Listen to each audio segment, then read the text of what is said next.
Salut les gars! Salut! C'est Étienne. Et c'est Charles de musculation, prise-de-masse.com. Et aujourd'hui, finalement, toute la semaine, on a eu un tableau comme ça, mais si c'est la première fois de la semaine que vous nous voyez, on a un tableau qui est marqué Facebook dessus avec un bicep.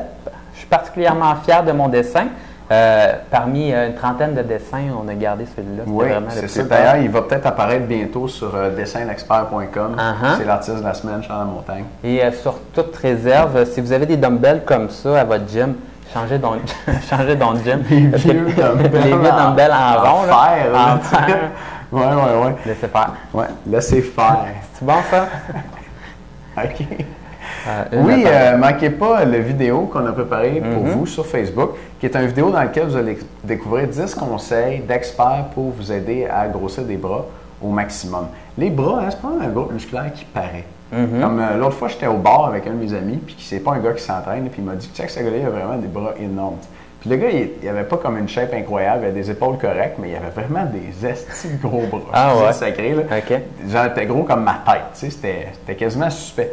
Puis, ça montre que des gens qui passent pas leur temps au gym, nous, on va peut-être remarquer tous les épaules, les pectoraux, même des mollets. Tu sais, si vous êtes habitué de regarder des chefs, vous voyez des mollets, vous dites, oh, lui, il y a des beaux mollets, mais du monde qui ne s'entraîne pas, là, c'est les bras. Tu sais.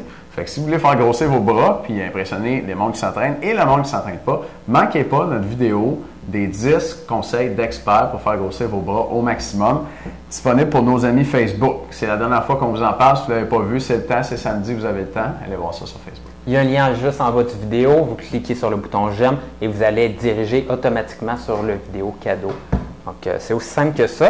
Aujourd'hui, on a une question, puis je vais la lire, je pense. Vas-y. OK. On reçoit des questions, nous autres?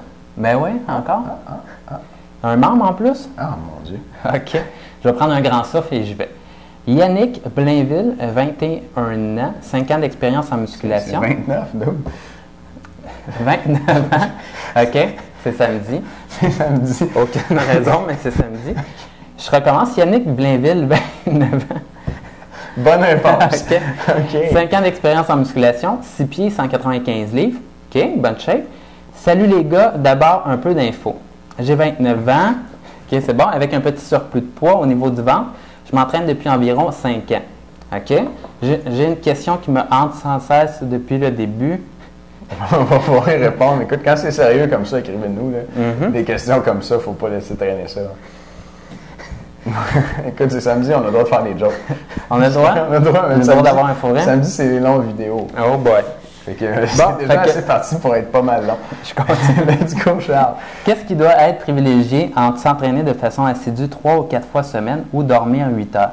Je m'explique, j'ai un horaire assez chargé, ce qui fait, en général, je commence mon entraînement vers 11h30 le soir pour finir à minuit et demi durant la nuit, pour ensuite prendre une douche vite fait et finalement me coucher vers 1h du matin.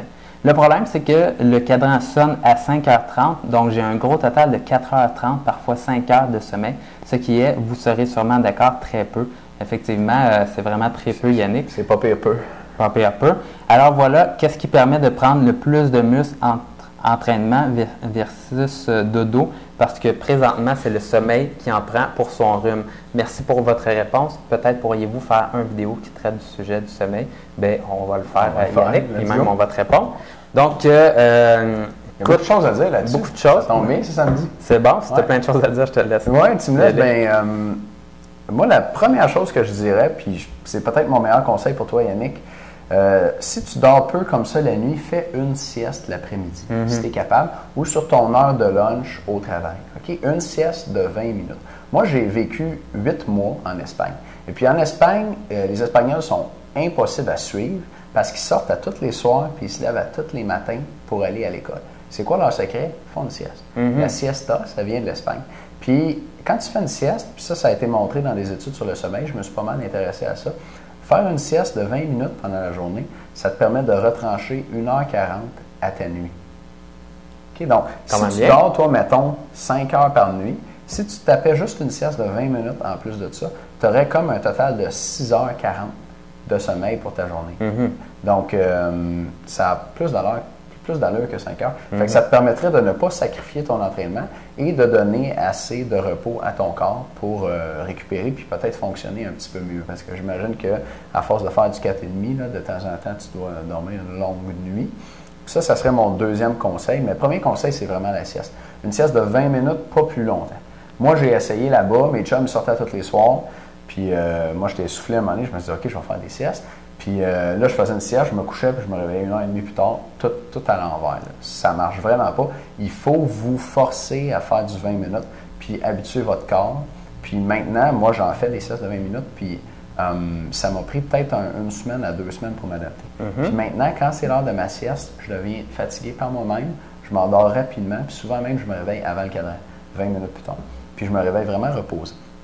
Fait que c'est vraiment mon meilleur conseil pour toi, Yannick. La deuxième chose que tu pourrais faire, que tu fais peut-être déjà, c'est que la fin de semaine ou les jours où tu ne t'entraînes pas, tu dors longtemps.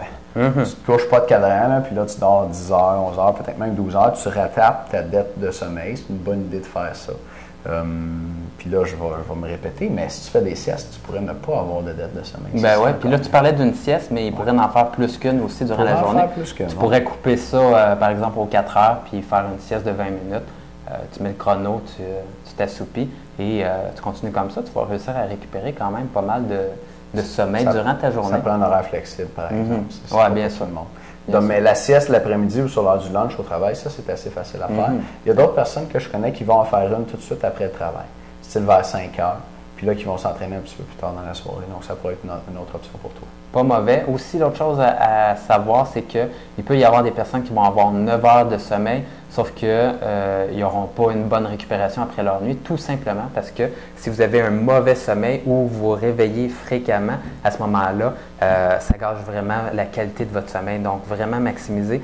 Même si tu as juste 4h30 ou 5 heures de sommeil, si tu peux les avoir tout d'un coup et tu ne te réveilles pas pendant ces 5 heures de sommeil-là, ça va avoir vraiment un avantage important, puisque ça a été montré dans des études scientifiques. Là, on regardait ça pour la diète testostérone notamment, où vous avez votre testostérone qui est sécrétée durant la nuit, une bonne partie. Vous avez de l'hormone de croissance également et des hormones aussi assez intéressantes pour la régulation de votre appétit.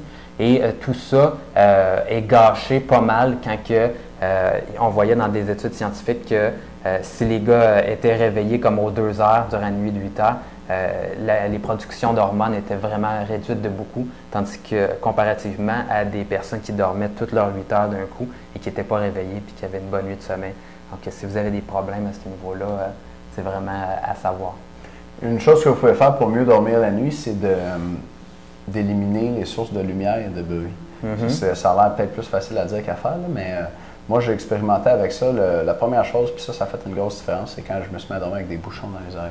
Genre de bouchons qui vous donnent peut-être dans les avions pour dormir la nuit. Essayez ça. Il y a du monde qui me disent que c'est pas confortable. Puis ça aussi, ça prend une couple de journées pour s'y faire. Mais maintenant, là, moi, je dormirais pas sans mes bouchons. Puis j'avais déjà un sommeil profond, mais avec ça, j'ai un sommeil vraiment, je dors comme une roche, là, puis il n'y a rien qui me réveille. Puis c'est super, je dors mieux. Je sens que je récupère mieux aussi.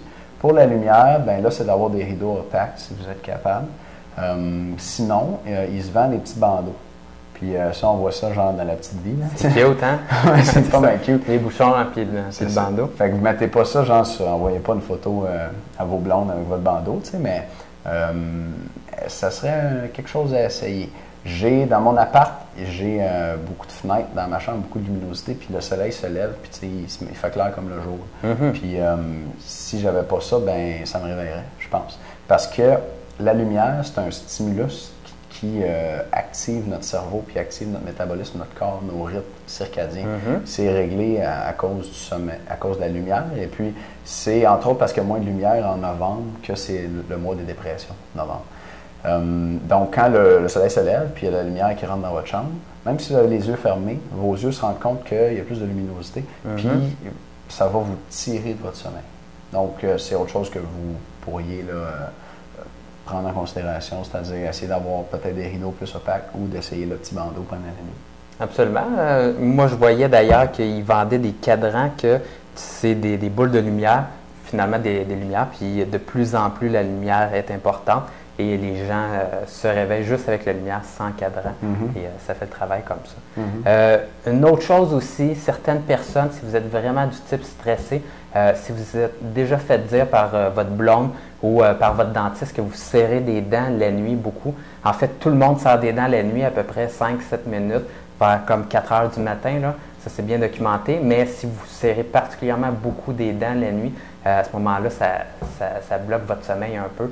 Et à ce moment-là, la solution, vous en parlerez à votre dentiste si c'est le cas, et une plaque occlusale durant la nuit. Là, avec la plaque occlusale. Le manteau et les bouchons. Ouais, ça va faire beau. Mais vraiment, ça fait une grosse différence. Ouais. Et si vous grincez des dents, ça vaut vraiment la peine. Good. Écoute, Yannick, je pense ça fait plusieurs bons trucs pour toi.